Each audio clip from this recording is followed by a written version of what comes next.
خوبصورتی ایک جال ہے اور جاگیردار کارب شاہ کبھی کسی کی خوبصورتی کے جال میں نہیں پھنستا۔ وہ ایک راجا ہے جسے چاہے حاصل کر سکتا ہے۔ اس کے لیے کبھی کسی کا حصول ناممکن نہیں تھا اور اسی چیز کی زندہ مثال تھی ہر وہ لڑکی جو صرف خوبصورتی کی وجہ سے اب تک اس کے بستر کی زینت بن چکی تھی۔ وہ خوبصورتی کا دیوانہ تھا، ہر خوبصورت چیز کو حاصل کر لینا چاہتا تھا۔ وہ خوبصورتی کے لیے مر مٹنے والوں میں سے تھا۔ جس کی بے تحاشا خوبصورتی اسے پاگل کرتی، وہ اسے حاصل کرنے کے لیے ہر حد پار کر جاتا تھا۔ اپنی انا کی تسکین کے لیے وہ کسی بھی حد تک جانے کو تیار تھا۔ یہ اس کا غرور تھا کہ خوبصورت سے خوبصورت لڑکی اسے ٹھکرا نہیں سکتی، اور جو ٹھکرا دے اسے اٹھانے میں کتنا وقت لگتا تھا یہ بھی وجہ تھی کہ جاگیردار کارب شاہ کو انکار کرنے کی جرات نہیں کرتا تھا۔ وہ راجا تھا، اپنے باپ کی جائیداد کا اکلوتا وارث تھا۔ وہ جس چیز پر ہاتھ رکھتا وہ اس کی بن جاتی۔ بہت ساری لڑکیاں تھیں جو اس کے دل میں ہلچل پیدا کر چکی تھیں۔ اپنی پسند کی ہر لڑکی کے ساتھ وہ محدود وقت گزار چکا تھا، لیکن اب تک کوئی بھی ایسی لڑکی اسے نہ ملی تھی جس کے ساتھ اس نے 15 دن سے زیادہ کا وقت گزارا ہو۔ 15 دن کے اندر ہی اس کا دل بھر جاتا تھا اور پھر وہ اسے کسی ٹیشو پیپر کی طرح کہیں پر بھی پھینک دیتا۔ وہ لباس کی طرح لڑکیاں بدلتا تھا۔ وہ عورت کو اس دنیا کی سب سے خوبصورت شے مانتا تھا، لیکن اس کی نظر میں خوبصورت چیز کو صرف استعمال کیا جاتا تھا، اسے اپنے پاس رکھا نہیں جاتا تھا۔ وہ خوبصورت چیز کو صرف استعمال کرنے پر یقین رکھتا تھا۔ اس کی یہ عادت اس نے اپنے باپ دادا سے پائی تھی۔ وہ ہمیشہ سے ہی ایسا تھا۔ جب اس نے ہوش سنبھالا اس نے دنیا کی ہر طاقت کو اپنے پیروں کے نیچے ہی پایا تھا۔ اپنے دوستوں میں وہ پلے بوائے کے نام سے مشہور تھا۔ وہ بے حد وجیہہ پرسنالٹی کا مالک تھا۔ ایک یہ بھی وجہ تھی کہ لڑکیاں خود ہی اس کی طرف کھینچی چلی جاتی تھیں، اور جو اس کی اس پرسنالٹی سے امپریس نہ ہوتی وہ دولت کی لالچ میں اپنے آپ اس کے سامنے پیش کر دیتی، اور پھر وہ جیسے چاہتا ویسے دل بہلاتا۔ اس وقت بھی وہ محفل میں بیٹھا اپنے سامنے ناچتی تھر کتنی لڑکیوں کو ہوس آلود نظروں سے دیکھ رہا تھا، اور جاگیردار کوئی پسند بھی آئی یا صرف آج یہ ناچ گانا دیکھنے کا موڈ ہے۔ اس کے دوست عارف نے اسے سرخ نازیبا لباس میں ناچتی لڑکی پر نظریں جمائے ہوئے دیکھا تو سوال پوچھنے لگا، اس کا نام چاندنی ہے، قیمت کافی زیادہ ہے، میری اوقات سے باہر ہے، لیکن تم تو یہ ساری چیزیں دیکھتے نہیں۔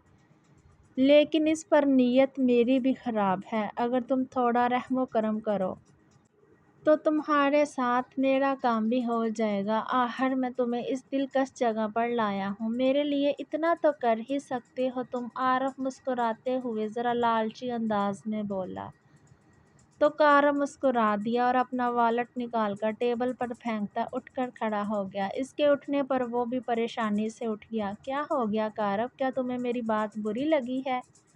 ریئلی سوری، میرا وہ مطلب نہیں تھا۔ اس کے انداز نے عارف کو بہت پریشان کر دیا تھا، کیونکہ اس سے دوستی کے چکر میں اس نے بڑے پاپڑ بیلے تھے۔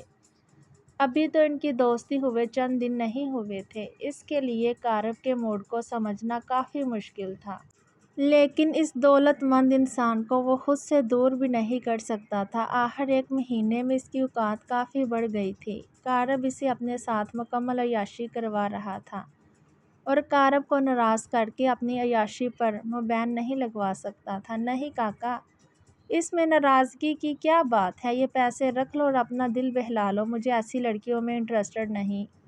کارب شاہ اس لڑکی کو چھونا بھی اپنی توہین سمجھتا ہے جو پہلے ہی کسی اور کے بستر کی رونق بن چکی ہو۔ یہ لڑکیاں آنکھوں کی ٹھنڈک تو بن سکتی ہیں میرے یار، لیکن کارب شاہ کے بستر کی زینت نہیں۔ تم مجھے غلط جگہ پر لے آئے، اپنا وقت گزار کر آ جانا، صبح یونیورسٹی میں ملتے ہیں۔ اس کا کندھا تھپ تھپاتے کارب باہر نکل گیا تھا، جبکہ عارف نے فوراً ہی اس کا والیٹ اٹھا کر اپنے پاس رکھ لیا تھا جو نوٹوں سے بھرا ہوا تھا۔ اوئے تیرا دوست کہاں گیا؟ کیا ہوا، اسے کیا ہماری چاندنی پسند نہیں آئی؟ روزی بھائی اس کے سامنے آ کر پوچھنے لگی، جو کب سے نظریں ان دونوں پر جمائے ہوئے بیٹھی اپنا پان چبانے میں مصروف تھی۔ روزی بھائی چاندنی سے پسند آئی ہو یا نہ آئی ہو، لیکن مجھے بہت پسند ہے، اس نے دانت دکھاتے ہوئے کہا، لیکن وہ تیری اوقات سے باہر ہے، یہ بھی یاد رکھ، روزی بھائی سے غصے سے گھورتے ہوئے بولی۔ جب ایسے لوگوں کے ساتھ قدم سے قدم ملا کر چلو نا، تب اوقات خود ہی بن جاتی ہے، اس نے کارب کے والٹ سے نوٹوں کی گڈی نکالتے ہوئے کہا تو روزی بھائی کی آنکھیں چمک اٹھی۔ یہ نوٹوں کی گڈی کیا وہ تجھے دے کر گیا؟ وہ پیسے پکڑتی سے سوال کرنے لگی۔ اور نہیں تو کیا، ابھی تو میں اس سے اور نکلواؤں گا، ایک بار ایسا امیر زادہ ہاتھ لگ جائے تو پھر پیسوں کی بارش ہوتی ہی رہتی ہے۔ میں ذرا چاندنی سے ملاقات کر لوں، اگر تمہاری اجازت ہو تو، وہ اسے دیکھتے ہوئے پوچھنے لگا تو روزی نے فوراً اسے چاندنی کے کمرے میں جانے کا راستہ دکھایا تھا اور نوٹوں کی گڈی فوراً سے اپنے بیگ میں چھپا لی تھی۔ سر، یہ آدمی تو سیدھی طرح ہماری بات ہی نہیں مان رہا، ہمیں کچھ ایسا کرنا ہوگا کہ احمد خان اپنے آپ ہی اپنا کنٹریکٹ ہمیں دینے کے لیے تیار ہو جائے۔ اس کے سامنے بیٹھا رحیم کافی پریشان لگ رہا تھا۔ یہ کنٹریکٹ اس کے لیے نہ صحیح، لیکن دلاور شاہ کے لیے جتنا زیادہ اہم تھا، اتنا زیادہ مسئلہ اسے حاصل کرنے میں ہو رہا تھا۔ صبر کرو رحیم، صبر کرو، صبر کا پھل میٹھا ہوتا ہے، اور جہاں تک اس کنٹریکٹ کی بات ہے تو یہ ہم سے کوئی نہیں چھین سکتا۔ اس احمد خان کو پتہ چل گیا ہے کہ یہ میرے لیے کتنا اہم ہے، اس لیے سر پر چڑھ کر ناچ رہا ہے، لیکن دلاور شاہ کسی کے نخرے برداشت نہیں کرتا۔ اس کے سامنے ایک اور ڈیل رکھو، ڈیل کی قیمت 10% زیادہ کر دو۔ وہ کچھ سوچتے ہوئے بولا، لیکن سر 10% زیادہ کرنے سے نقصان ہوگا، اس ڈیل میں ہمیں بہت زیادہ فائدہ نہیں ہے، لیکن کھیلوں کی دنیا میں قدم رکھنے کے لیے ہمیں صرف اپنا نام چاہتے ہیں۔ تم ٹھیک کہہ رہے ہو رحیم، یہ ڈیل ہمارے لیے اتنی ضروری نہیں ہے کہ اس کے لیے ہم 10% نقصان میں جانا پڑے، لیکن یہ ضد ہے میری، اور میرے لیے میری ضد سے زیادہ کسی چیز کی کوئی اہمیت نہیں، یہ بات تم ہمیشہ یاد رکھنا۔ وہ اس کی آنکھوں میں جھانکتے ہوئے ضدی انداز میں بولا۔ رحیم نے فوراً ہاں میں سر ہلا دیا تھا۔ 3 سال میں اس کے ساتھ کام کرتے ہوئے وہ یہ بات تو بہت اچھے طریقے سے جان گیا تھا کہ جاگیردار دلاور شاہ اپنی ضد سے زیادہ اور کسی سے محبت نہیں کرتا۔ سر، پاکستان سے آپ کے لیے بابا جان کی کال آئی تھی، وہ آپ سے ملاقات کرنا چاہتے ہیں، اگلے ہفتے وہ یہاں آ رہے ہیں، اگر آپ اجازت دیں تو میں ان کے لیے وقت نکال لیتا ہوں۔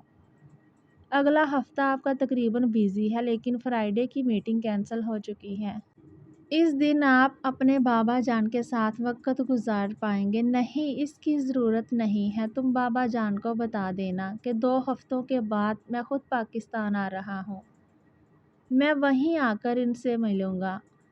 وہ بات ختم کرتے ہوئے بولا، لیکن سر، وہ آپ سے ملنا چاہتے تھے، اگلے ہفتے آپ کا برتھ ڈے آ رہا ہے۔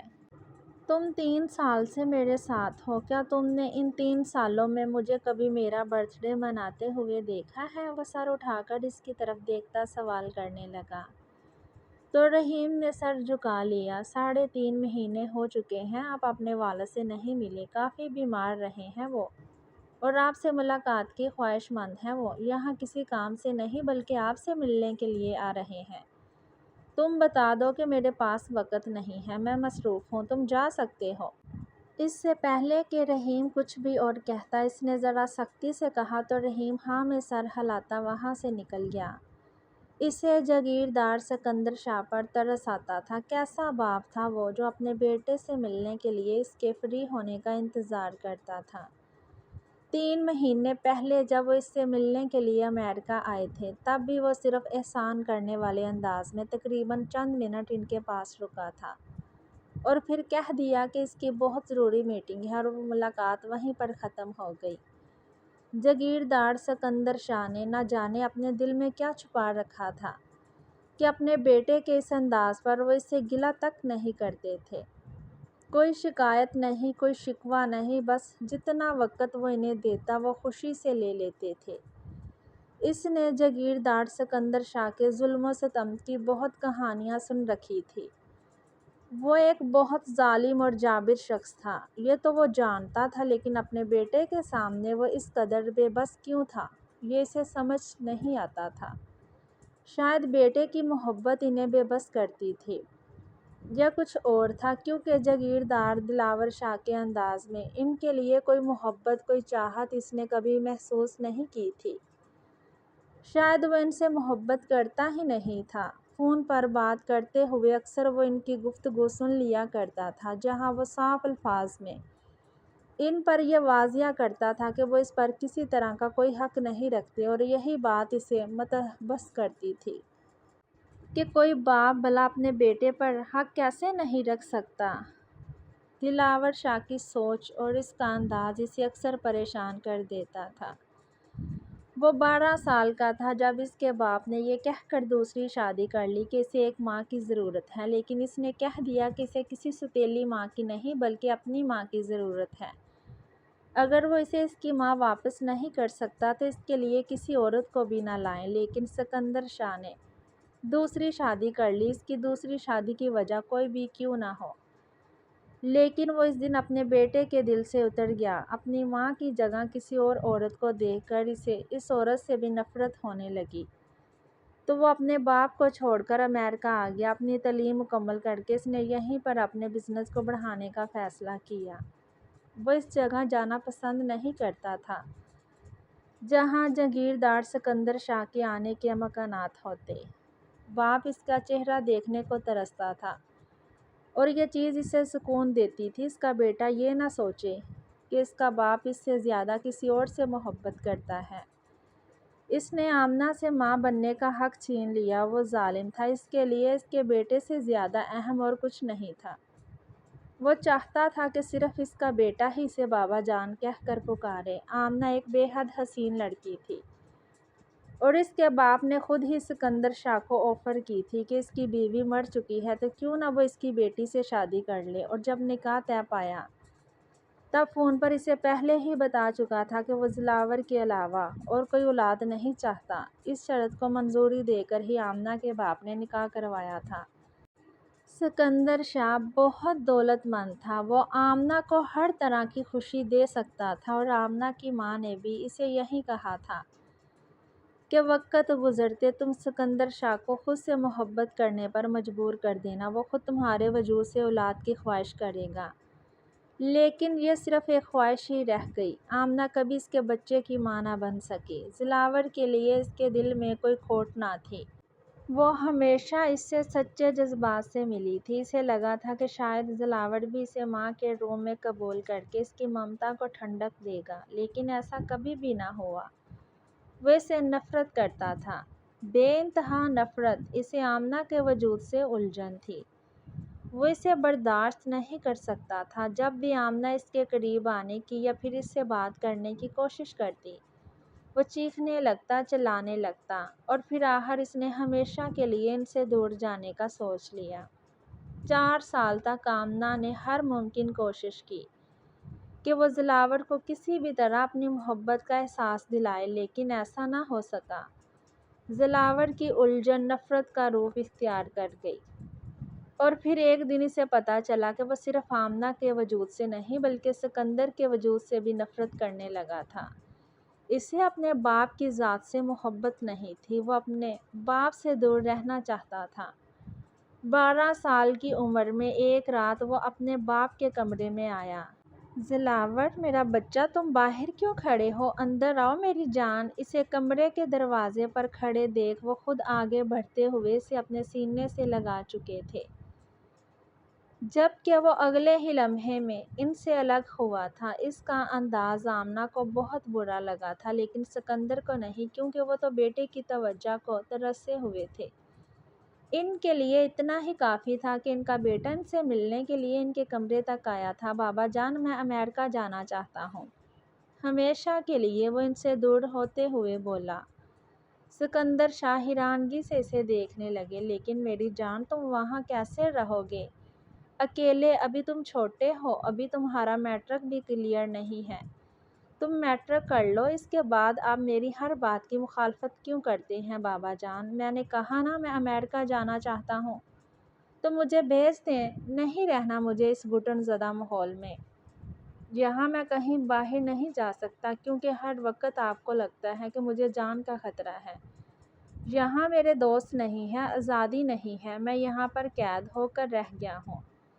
میں ان سب چیزوں سے چھٹکارا چاہتا ہوں، پلیز مجھے یہاں سے بھیج دیں، میں اپنی زندگی آزادی سے گزارنا چاہتا ہوں۔ پلیز مجھے جانے دیں یہاں سے، میں وہیں رہ کر اپنی پڑھائی مکمل کروں گا، کم سے کم خوش تو رہوں گا، آزادی سے باہر جاؤں گا، دوست بناؤں گا۔ یہاں پر تو کچھ بھی نہیں ہے سوائے اس حویلی کی دیواروں سے۔ اب تو آپ لوگوں نے میرا سکول بھی بند کروا دیا ہے، گھر سے بھی نہیں نکل پاتا، میں ایسا محسوس ہوتا ہے جیسے میں کسی قید خانے میں ہوں۔ نکالے مجھے یہاں سے باہر۔ وہ انہیں دیکھتے ہوئے انہیں اپنی پریشانی بتانے لگا۔ سکندر شاہ اس کی الجھن کو بہت اچھے طریقے سے سمجھ رہے تھے۔ پچھلے 6 مہینوں میں اس پر 9 بار جان لیوا حملے کیے گئے تھے۔ سکندر شاہ کے دشمنوں کو یہ خبر لگ چکی تھی کہ سکندر شاہ کی جائیداد کا اکلوتا وارث ان کا بیٹا ہے۔ اس کے علاوہ وہ اور کسی اولاد کے خواہشمند نہیں ہیں۔ وہ اپنے بیٹے سے بے حد محبت کرتے ہیں، بلکہ وہ ان کا کل اثاثہ ہے، اور یہ جان کر وہ ان کا کل اثاثہ چھیننے کی کوشش میں لگ چکے تھے۔ وہ آئے دن اس پر حملہ کرنے لگے تھے۔ 2 بار سکول سے واپس آتے ہوئے اس پر حملہ ہوا، جو کہ کافی خطرناک حد تک چلا گیا۔ اور اب پچھلے 1.5 مہینے سے انہوں نے اسے جیسے اپنے ہی گھر میں قید کر لیا تھا۔ وہ کہیں بھی باہر نہیں آ جا سکتا تھا۔ اربوں کی جائیداد کا اکلوتا وارث قیدیوں کی طرح اپنی زندگی گزار رہا تھا۔ یہ بات سکندر شاہ کو بھی بہت پریشان کرتی تھی۔ ٹھیک ہے، میں تمہیں یہاں سے بھیجنے کے لیے تیار ہوں میری جان، لیکن میری ایک شرط ہے۔ مجھے آپ کی ہر شرط منظور ہے بابا جان، بس مجھے یہاں سے نکالیں۔ ان کی شرط سنے بنا اس نے کہا تو سکندر شاہ نے اسے اپنے سینے سے لگا لیا۔ میری شرط بہت مشکل نہیں ہے، بس تمہارے ساتھ ہر وقت باڈی گارڈ ہوں گے، اور جس طرح تم نے یہاں باڈی گارڈ کا حال کیا ہے وہاں نہیں کرو گے۔ میں تمہیں خود سے دور بھیج رہا ہوں، لیکن اپنے دل پر پتھر رکھ کر تم جانتے ہو تمہیں دیکھے بنا نہ تو میرے دن کی شروعات ہوتی ہے اور نہ ہی رات کا اختتام۔ اس کا ماتھا چومتے ہوئے وہ بولے۔ دلاور شاہ مسکرا دیا تھا۔ تھینک یو بابا جان، میں تیاری کرتا ہوں۔ ان سے الگ ہوتے ہوئے کمرے سے باہر نکل گیا۔ جب سکندر شاہ نے مڑ کر آمنہ کی جانب دیکھا، وہ انہیں دیکھ رہی تھی۔ تم یہاں کھڑی مجھے کیا دیکھ رہی ہو؟ جا کر اس کی تیاری میں مدد کرو، پیکنگ کروا اس کی۔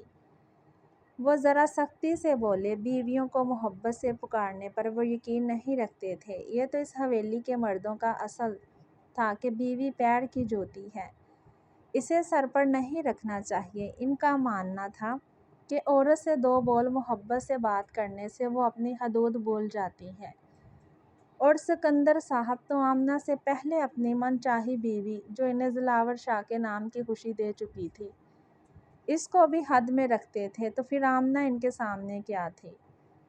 یہاں آنے کے بعد اس کی زندگی بدل چکی تھی۔ وہ آزاد ہو گیا تھا۔ وہ جیسے اپنی زندگی گزارنا چاہتا تھا ویسے گزار رہا تھا۔ وقت تیزی سے گزر رہا تھا، اور ان گزرے سالوں میں اس نے ایک چیز کبھی بھلائی نہیں تھی، اور وہ تھی ایشام۔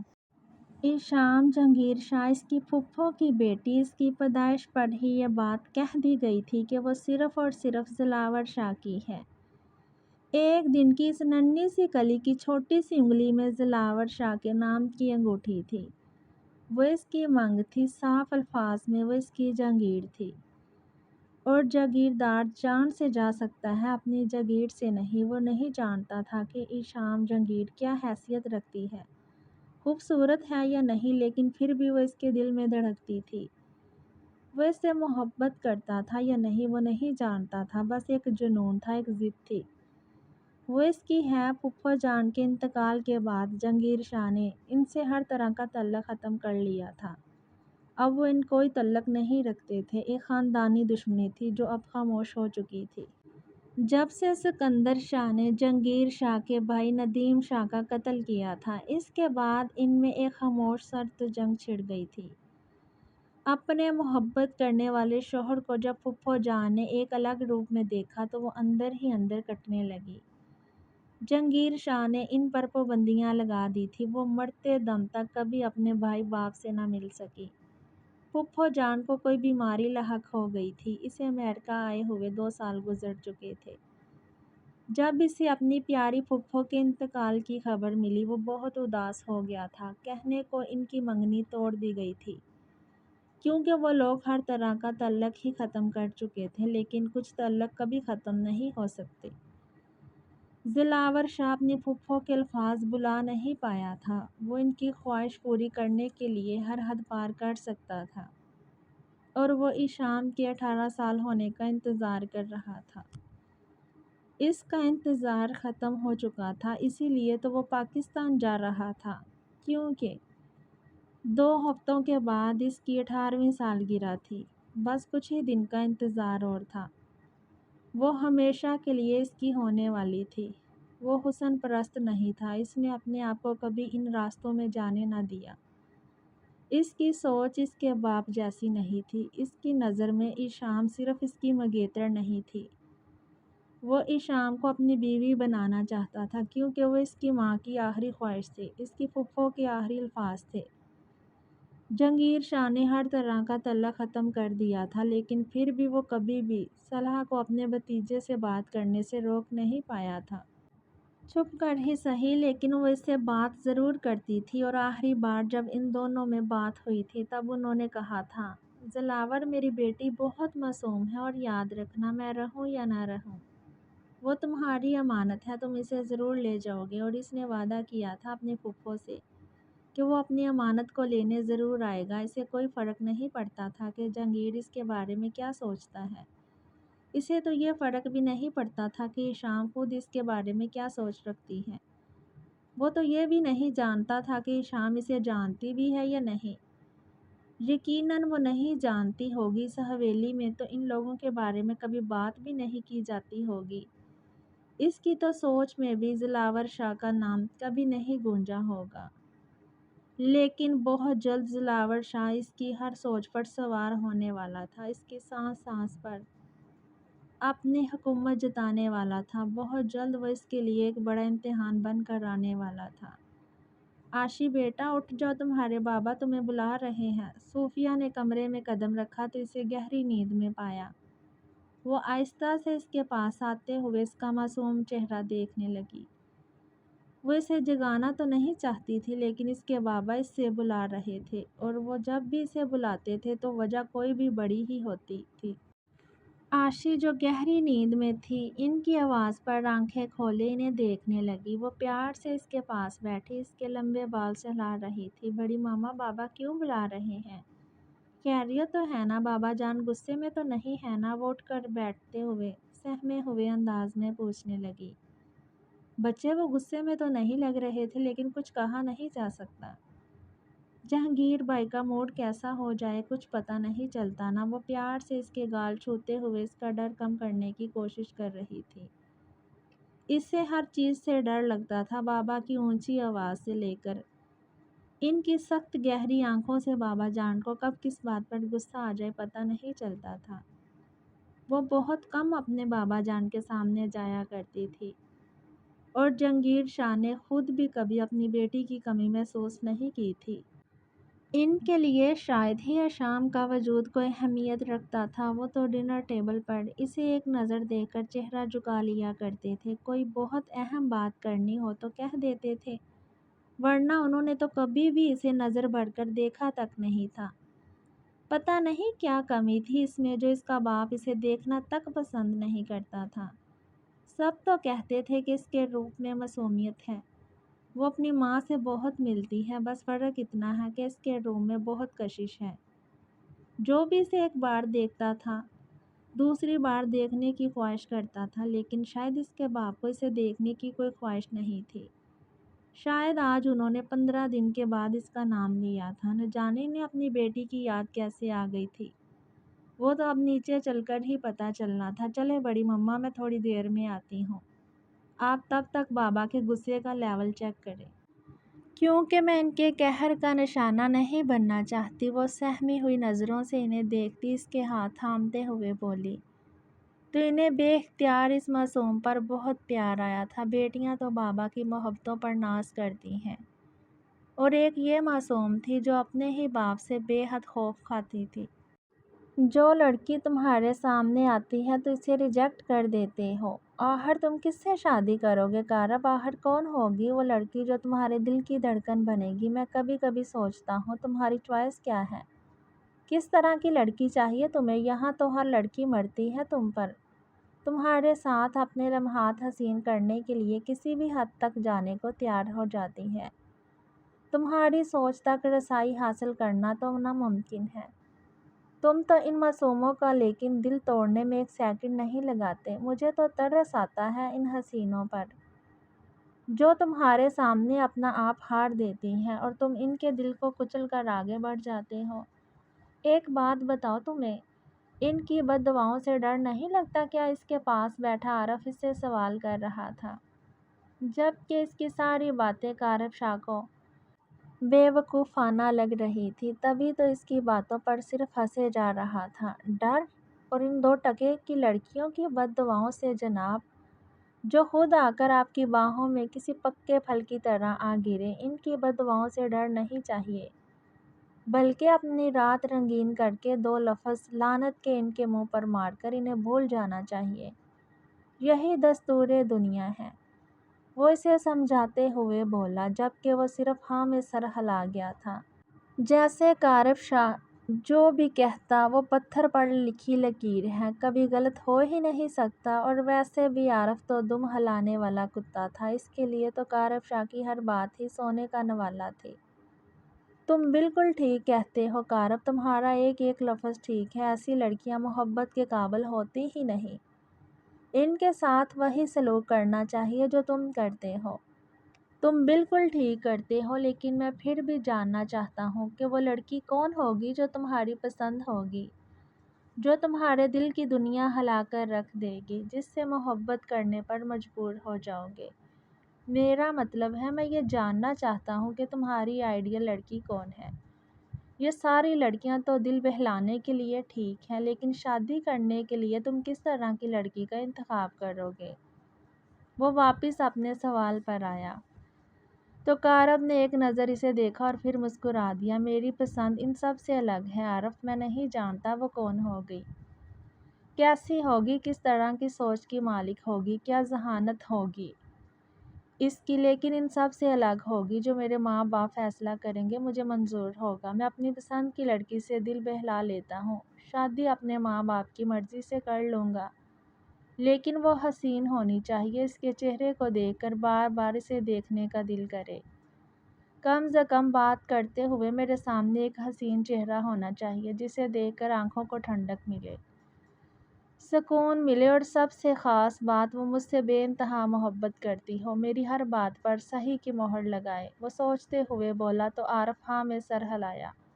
پھر تو تم بھی بھابھی سے بہت محبت کرو گے، میرا مطلب ہے پھر یہ ساری دل بہلانے والی کہاں جائیں گی؟ عارف نے نہ جانے کیا سوچ کر پوچھا تھا، جس پر کارب کا قہقہ بلند ہوا۔ میری جان، وہ میری بیوی ہوگی، میری مالکن نہیں، اور بیوی کی ذات صرف گھر کی 4 دیواری کے اندر محدود ہوتی ہے، اسے بغل میں دبا کر نہیں گھوما جاتا۔ میں انسان کو اس کی اوقات میں رکھنا جانتا ہوں، اور میری بیوی کی بھی ایک اوقات ہے، وہ اپنی اوقات میں رہے گی، اور اگر اس نے اوقات سے باہر نکلنے کی کوشش کی تو کیا تم اسے طلاق دے دو گے؟ عارف نے حیرانگی سے پوچھا۔ نہیں، میں اسے گولی مار دوں گا۔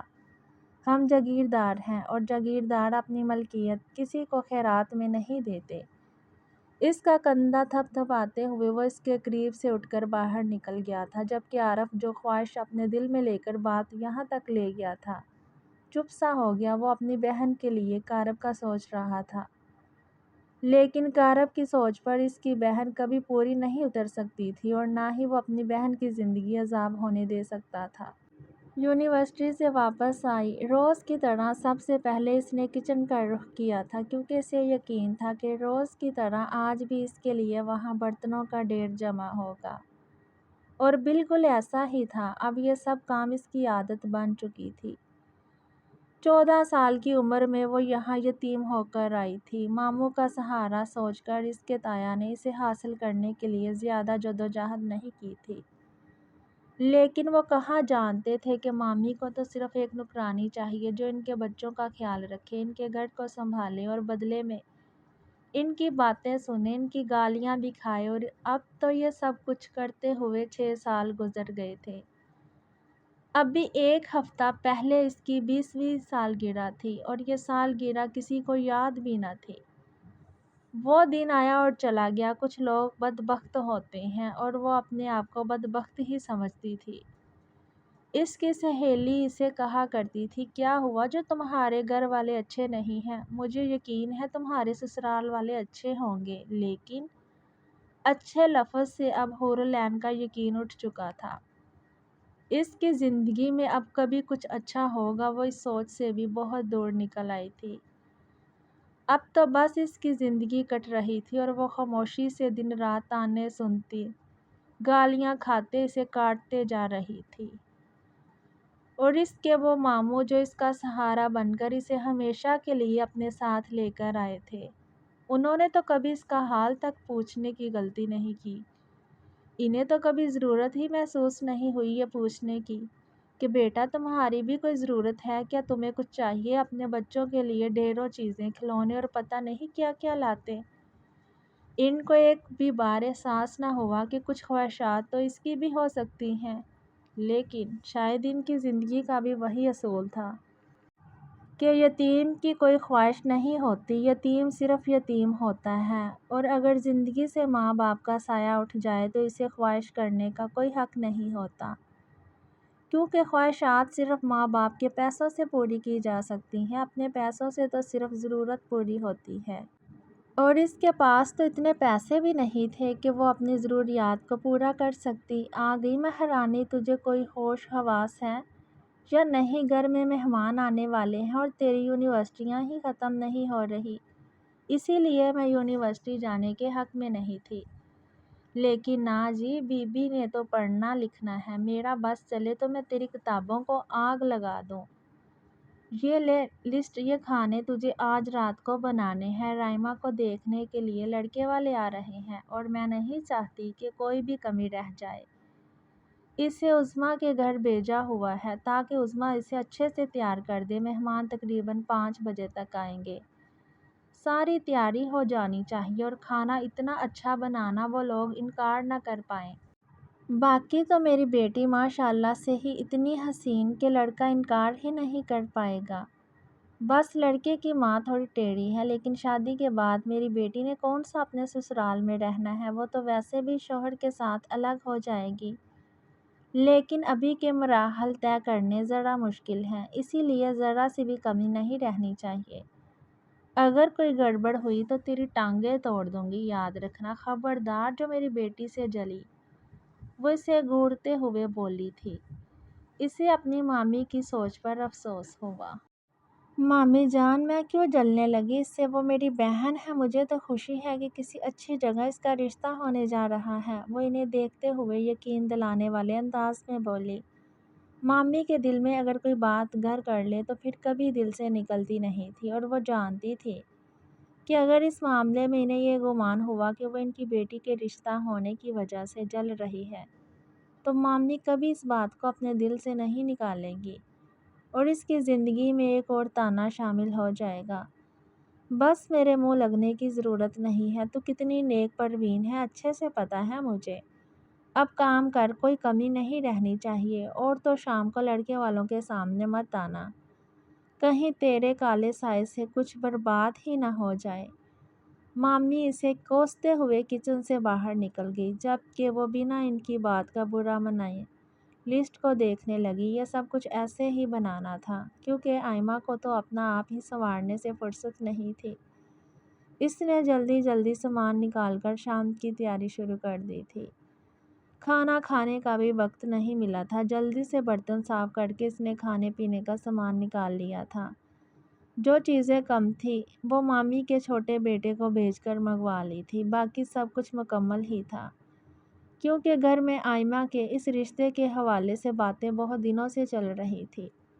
لیکن اسے کسی چیز میں شامل نہیں کیا گیا تھا۔ پچھلی بار آئمہ کے لیے آنے والا رشتہ کافی اچھا تھا، لیکن وہ لوگ اسے دیکھتے ہی ماموں سے کہنے لگے کہ انہیں آئمہ کا نہیں بلکہ حور العین کا رشتہ چاہیے، جس پر مامی نے انہیں اچھی خاصی کھڑی کھوٹی سنائی کہ انہیں گھر سے نکال دیا سب کے سامنے۔ تو وہ یتیم بھانجی سے بہت محبت جتا رہی تھی، لیکن ان کے جانے کے بعد اسے بھی اپنی ذات پر بہت سارے الزامات جھیلنے پڑے تھے۔ لیکن پھر آخر یہ بات ختم ہو ہی گئی جب تقریباً 3 مہینوں کے بعد انہیں پتہ چلا کہ وہ لوگ اچھے نہیں تھے بلکہ جہیز کے لالچ میں نہ جانے کتنی لڑکیوں کی زندگی تباہ کر چکے تھے۔ مامی نے تو خدا کا لاکھ لاکھ شکر کیا کہ ایسے لالچی لوگوں سے وہ بچ گئی۔ 3 مہینوں تک اپنی ذات پر ہر طرح کے الزامات اور بہتان برداشت کرنے کے بعد آخر اس کی جان چھوٹ گئی، اور اب آئمہ کا دوسرا رشتہ تقریباً 1.5 سال کے بعد آیا تھا، جس کے لیے وہ نہ صرف دل سے خوش تھی بلکہ اس نے فیصلہ بھی کر لیا تھا کہ چاہے کچھ بھی کیوں نہ ہو جائے، وہ لوگوں کے سامنے جانے کی غلطی نہیں کرے گی۔ وہ بھی یہی چاہتی تھی کہ یہ رشتہ ہو جائے۔ اس نے بنا کچھ کھائے پیے اپنے ہاتھ کا ہنر خوب دکھایا تھا۔ وہ پورے دل سے آئمہ کے رشتے کے لیے تیاری کر رہی تھی، اور نہ جانے دل میں کتنی ہی دعائیں مانگ چکی تھی کہ اس کے ماموں کی پریشانی دور ہو جائے۔ آئمہ اس سے 4 سال بڑی تھی اور اس بات کی پریشانی ماموں جان کو کھائے جا رہی تھی۔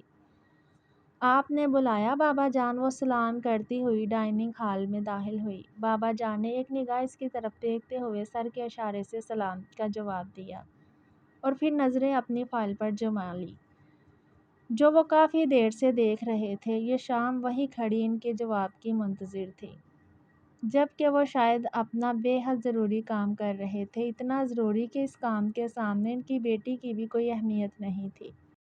ان کی بیٹی اپنی اہمیت ان کی نگاہوں میں بہت اچھے طریقے سے سمجھتی تھی۔ یہ سب تو کچھ بھی نہ تھا۔ بیٹھ جاؤ، میرے سر پر کیا سوار ہو؟ وہ ذرا سختی سے بولے تو یہ شام سہم کر فوراً کرسی گھسیٹتے ہوئے بیٹھ گئی۔ تمہاری 18ویں سالگرہ آنے والی ہے اور میں یہی چاہتا ہوں کہ اس 18ویں سالگرہ کے ساتھ ہی تمہاری زندگی کا بھی فیصلہ کر دوں۔ وہ نگاہیں فائل پر جماتے ہوئے بولے تو اس نے ایک چور نگاہ اٹھا کر ان کی جانب دیکھا۔ ان کی بات کا کیا مطلب تھا وہ سمجھ نہیں پائی تھی، ہاں لیکن دل میں خوشگوار حیرت پیدا ہوئی تھی۔ وہ اس کی سالگرہ کے بارے میں جانتے تھے، اور کچھ نہ سہی وہ یہ تو جانتے تھے کہ ان کی بیٹی 18 سال کی ہونے والی ہے۔ میں تمہارے اس سالگرہ پر تمہاری منگنی کرنے والا ہوں اور 2 مہینے کے بعد تمہارا نکاح ہوگا۔ وہ اسے دیکھتے ہوئے بولے تو اس نے ایک بار نگاہ اٹھا کر ان کی جانب دیکھا۔ اسے یہاں بلانے کی وجہ یہ تھی، اس کے دل میں کچھ چھپا تھا، مطلب اپنے سر سے اس کا بوجھ اتار کر پھینکنا چاہتے تھے۔ کیا تم کوئی سوال پوچھنا چاہتی ہو؟ وہ اسے دیکھتے ہوئے بولے۔ نہیں بابا جان۔ وہ بس نفی میں سر ہلا گئی۔ اس نے یہ تک نہ پوچھا تھا کہ اس کا دلہا کون ہے، اس کے بارے میں جاننے کی خواہش بھی نہیں تھی۔ اس کے دل میں بس اس کے بابا نے فیصلہ کر لیا تھا، تو اور کس چیز کی کوئی گنجائش ہی نہیں نکلتی تھی۔ وہ ان کی بات کا جواب دیتے ہوئے اٹھ کھڑی ہوئی۔ بھوک پیاس مٹ چکی تھی اور بابا نے بھی اسے رکنے کے لیے نہیں کہا تھا۔ وہ خاموشی سے بے جان قدموں سے باہر نکل گئی۔ رونا تو آ رہا تھا، لیکن کیا اس کے آنسو کوئی اہمیت رکھتے تھے؟ اس نے کمرے سے باہر قدم رکھا تو سامنے سے آتے اسجد بھائی اس سے بے ساختہ ٹکرائے تھے۔ دیکھ کر چلو، کیا ہو گیا ہے؟ آنکھیں بند کر کے چل رہی ہو کیا؟ وہ اسے دیکھتے ہوئے شرارت سے بولے تو وہ بھی مسکرا دی۔ اس گھر میں تو کیا، اس پوری دنیا میں سوائے اسجد بھائی کے اس کا کوئی اور دوست نہیں تھا۔ نہیں، آنکھیں تو کھلی ہیں لیکن دیوار کے پیچھے سے نظر نہیں آتا نہ کہ کوئی آ رہا ہے یا نہیں، اور آپ بھی تو راکٹ کی طرح آتے اور ٹکرا جاتے ہو کوئی۔ وہ مسکراتے ہوئے بولی تو اسجد بھی مسکرا دیا۔ خیر اب تو یہ راکٹ ساری زندگی کے لیے تم سے ٹکرانے والا ہے۔ کیا چاچو نے تمہیں کچھ بتایا؟ وہ مسکراتے ہوئے اس سے سوال کرنے لگا تو اس نے اسے دیکھا۔ کیا وہ جانتا تھا کہ اس کے بابا اس کی شادی کی تیاریوں میں لگ گئے ہیں؟ ہاں، انہوں نے بتایا مجھے کہ میری برتھ ڈے پر وہ میری منگنی کروانا چاہتے ہیں۔ اپنا سر جھکا کر بتایا تھا۔